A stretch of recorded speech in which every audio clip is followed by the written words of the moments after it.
নমস্কাৰ বন্ধু বান্ধৱীসকল, সংগীতাৰ ৰেচিপিছলৈ আপোনালোক সকলোকে স্বাগতম জনাইছোঁ। কেনে আছে আপোনালোক? আশা ৰাখিছোঁ আপোনালোক সকলোৰে ভাল। আজি মই এটা ডল কেক বনাইছিলোঁ, গতিকে ভাবিলোঁ ৰেচিপিটো আপোনালোকৰ লগতো শ্বেয়াৰ কৰোঁ বুলি। তেন্তে আহকচোন মই এই ডল কেকটোনো কেনেকৈ বনালোঁ তাকে চাওঁ। প্ৰথমে মই কেকৰ বেছটো বনাই ল'ম। তাৰ কাৰণে গেছত এখন মই পুৰণি কেৰাহী পাতি দিছোঁ। আপোনালোকে কেকটো অভেন বা কুকাৰতো বনাই ল'ব পাৰিব। এয়া দিলোঁ এটা ষ্টেণ্ড আৰু কেৰাহীটো ঢাকি ল' টু মিডিয়াম ফ্লেমত প্ৰিহিট হৈ থাকিবলৈ দিম। কেকটো বনাবলৈ মই এটা পাত্ৰত তেল সানি বাটাৰ পেপাৰ এনেকৈ লগাই লৈছোঁ। আপোনালোকে কেক টিনো ব্যৱহাৰ কৰিব পাৰে। এটা বাটিত এখন চালনী লৈছোঁ। ইয়াতে দিম 2 কাপ ময়দা। ওজন হিচাপত চাবলৈ গ'লে এইখিনি 200 গ্ৰাম ময়দা হ'ব। এইটো মই মিডিয়াম চাইজৰ চাহ খোৱা কাপ ব্যৱহাৰ কৰিছোঁ আৰু কেকটো বনাবলৈ ব্যৱহাৰ কৰা গোটেইখিনি বস্তু এই কাপটোৰে জুখিম। সৰু চামুচ এখনৰ 2 চামুচ বেকিং পাউডাৰ দিছোঁ। এইখিনি ভালকৈ চালি ল'ম। ময়দা আৰু বেকিং পাউডাৰখিনি ভালকৈ মিহলাই লৈছোঁ। এইখিনি অলপ সাইড কৰি থওঁ। আকৌ বেলেগ এটা বাটি লৈছোঁ। ইয়াতে মই 4টা কণী ভাঙি ল'ম।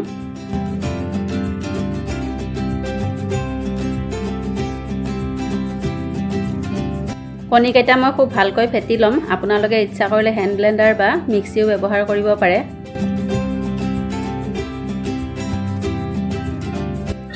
এয়া চাওক, কণীখিনি মই খুব ভালকৈ ফেটি ল'লোঁ। এয়া লৈছোঁ কাপটোৰ 3 ভাগৰ 1 ভাগ ৰিফাইন তেল। এইখিনিও ইয়াতে দি দিম আৰু এইখিনিও 3-4 মিনিটমান ভালকৈ ফেটি ল'ম। ৰিফাইন তেলৰ ঠাইত আপোনালোকে বাটাৰো ব্যৱহাৰ কৰিব পাৰে। এয়া চাওক, কণী আৰু ৰিফাইন তেলখিনি মই এনেকৈ ফেটি ল'লোঁ। এয়া দিছোঁ আকৌ একেটা কাপৰে 1 কাপ চেনি গুড়ি। এই চেনি গুড়িটো কিনা নহয়, যিটো আমি ঘৰত চাহ খাবলৈ চেনি ব্যৱহাৰ কৰোঁ, সেইটোকে মিক্সিত গুড়ি কৰি লৈছোঁ। এইখিনিও অলপ সময় ভালকৈ মিহলাই ল'ম। এয়া দিছোঁ সৰু চামুচ এখনৰ 4 ভাগৰ 1 ভাগ নিমখ। মই কেকটো ষ্ট্ৰবেৰী ফ্লেভাৰৰ বনাম, সেইকাৰণে ইয়াতে সৰু চামুচ এখনৰ 2 চামুচ ষ্ট্ৰবেৰী এচেঞ্চ দি দিছোঁ। কেকৰ কালাৰটো ধুনীয়া হ'বৰ কাৰণে ইয়াতে ৰেড ফুড কালাৰ 10-12 টোপালমান দি দিছোঁ।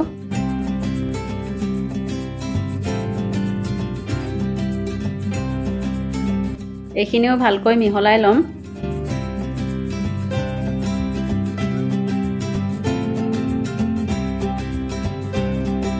এইবাৰ ইয়াতে চালি থোৱা ময়দাখিনি অলপ অলপকৈ দি এইখিনি এটা বেটাৰ প্ৰস্তুত কৰি ল'ম।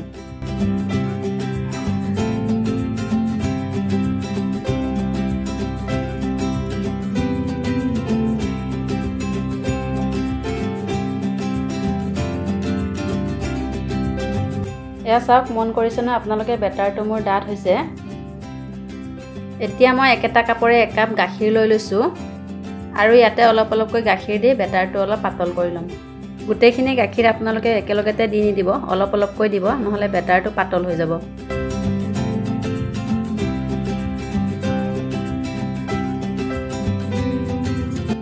এয়া চাওক, বেটাৰটো ঠিক এনেকুৱা ধৰণৰ হ'ব লাগিব।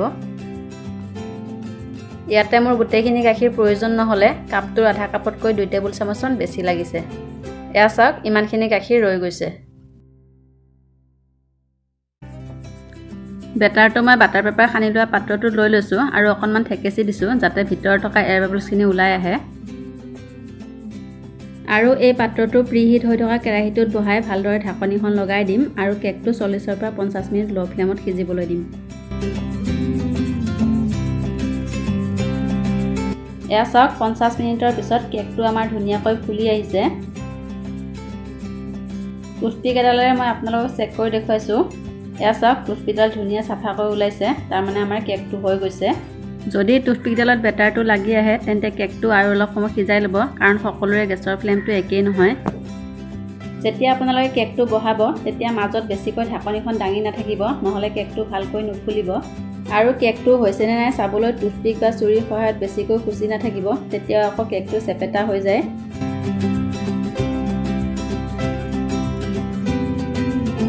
কেকটো কেৰাহীটোৰ পৰা নমাই আনিলোঁ আৰু কেকটো এনেকৈ ঢাকি থৈ ভালকৈ ঠাণ্ডা হ'বলৈ দিম।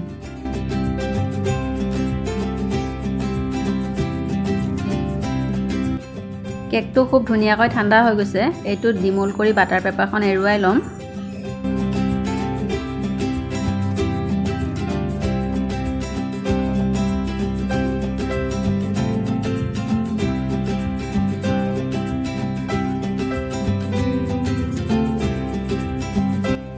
এয়া চাওক, আপোনালোকে হয়তো নিশ্চয় মন কৰিছে কেকটো আমাৰ কিমান স্পঞ্জি হৈছে। কেকটোৰ ওপৰৰ অংশখিনি অকণমান কাটি সাইড কৰি লৈছোঁ।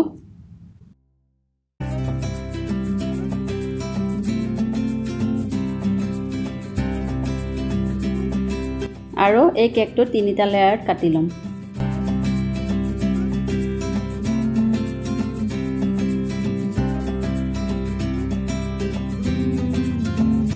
এয়া চাওক, কেকটো মই এনেকৈ কাটি ল'লোঁ। এই বাটিটোত আছে হুইপ ক্ৰীম। এয়া মই ঘৰতে বনোৱা হুইপ ক্ৰীম হয়। এই ৰেচিপিটো মই আপোনালোকৰ মাজলৈ অতি সোনকালে লৈ আনিবলৈ চেষ্টা কৰিম। ক্ৰীমখিনি মই 2টা ভাগত ভাগ কৰি লৈছোঁ।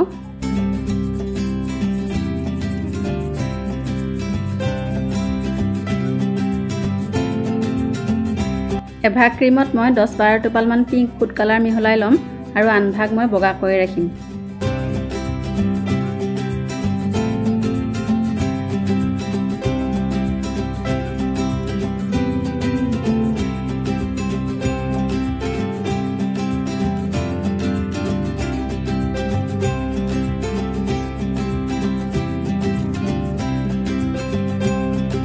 এয়া লৈছোঁ এখন টাৰ্ণ টেবুল।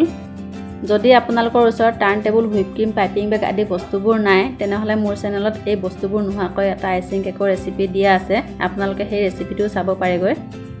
এখন কেক বৰ্ড বহাই দিছোঁ আৰু ইয়াতে অকণমান ক্ৰীম দি ক্ৰীমখিনি ভালকৈ বহলাই ল'ম।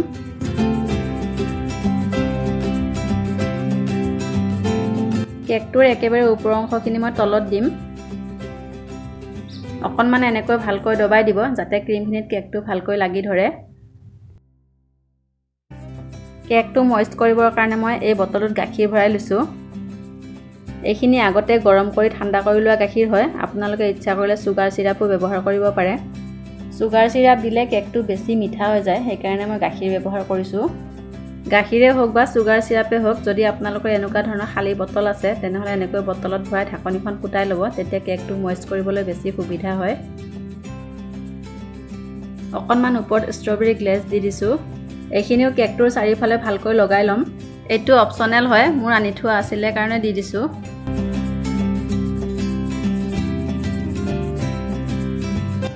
ওপৰত অকণমান ক্ৰীম লগাই মাজৰ অংশটো বহাই ল'ম।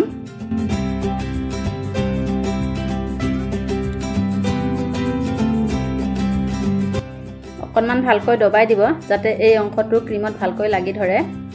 আকৌ একে পদ্ধতিৰে মই এই অংশটো মইষ্ট কৰি ষ্ট্ৰবেৰী গ্লেজ আৰু ক্ৰীম লগাই কেকটোৰ একেবাৰে শেষৰ অংশটো বহাই ল'ম।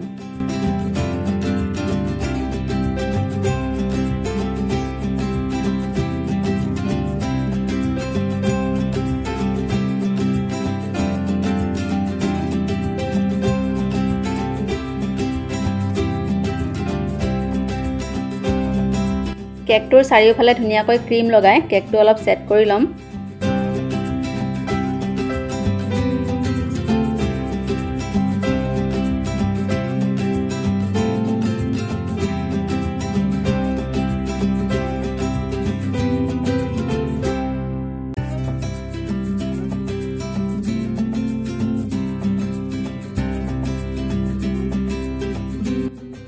এয়া চাওক, কেকটোৰ চাৰিওফালে মই এনেকৈ ক্ৰীম লগাই ল'লোঁ। বহুত বেছি ফিনিচিং কৰা নাই, ওপৰত যিহেতু মই আকৌ ডিজাইন দিম। ছাইডত লাগি থকা ক্ৰীমখিনি ধুনীয়াকৈ চাফা কৰি দিছোঁ।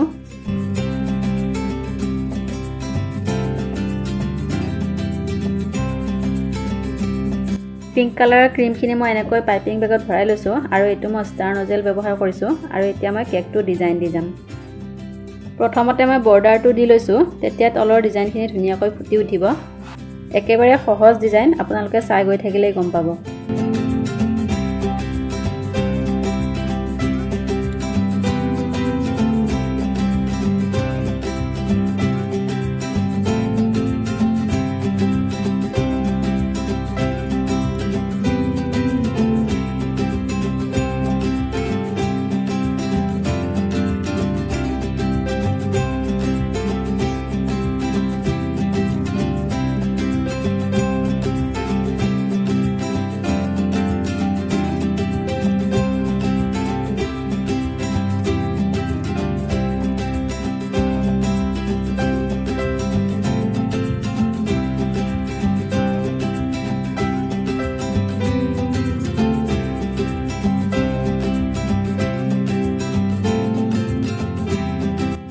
এয়া চাওক গোটেই কেকটোত মই এনেকৈ ডিজাইন দি ল'লোঁ গেপবিলাকো ফিল আপ কৰি দিছোঁ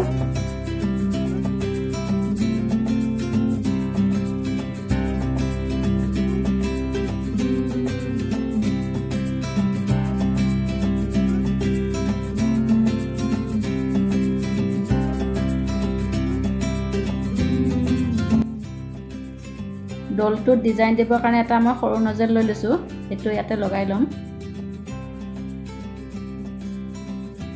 এটা ডল লৈছোঁ আৰু এই ডলটোত ক্ৰীমেৰে ডিজাইন কৰি ল'ম এনেকুৱা ধৰণৰ ডলবোৰ কেকৰ সামগ্ৰী কিনা দোকানত অতি সহজতে কিনিবলৈ পায়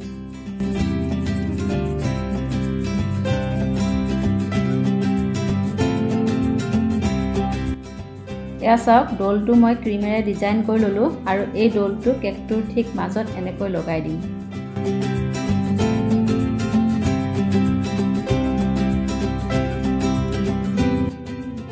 ডলটোৰ হাত আৰু ডিঙিটো অলপ ডিজাইন কৰি দিলোঁ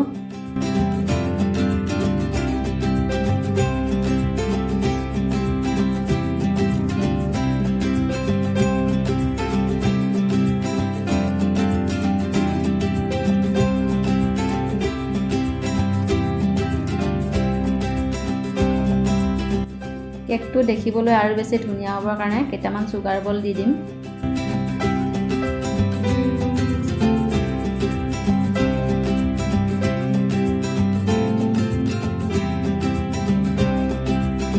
এয়া চাওক আমাৰ ডল কেক ৰেডি হৈ গ'ল বন্ধুসকল কেনে লাগিলে মোৰ আজিৰ এই ডল কেকৰ ৰেচিপিটো কমেণ্ট কৰি জনাবলৈ নাপাহৰিব আজিলৈ আহিছোঁ পুনৰ আহিম এটা নতুন ৰেচিপিৰ সৈতে মোৰ এই ভিডিঅ'টো সম্পূৰ্ণকৈ চোৱাৰ বাবে বহুত বহুত ধন্যবাদ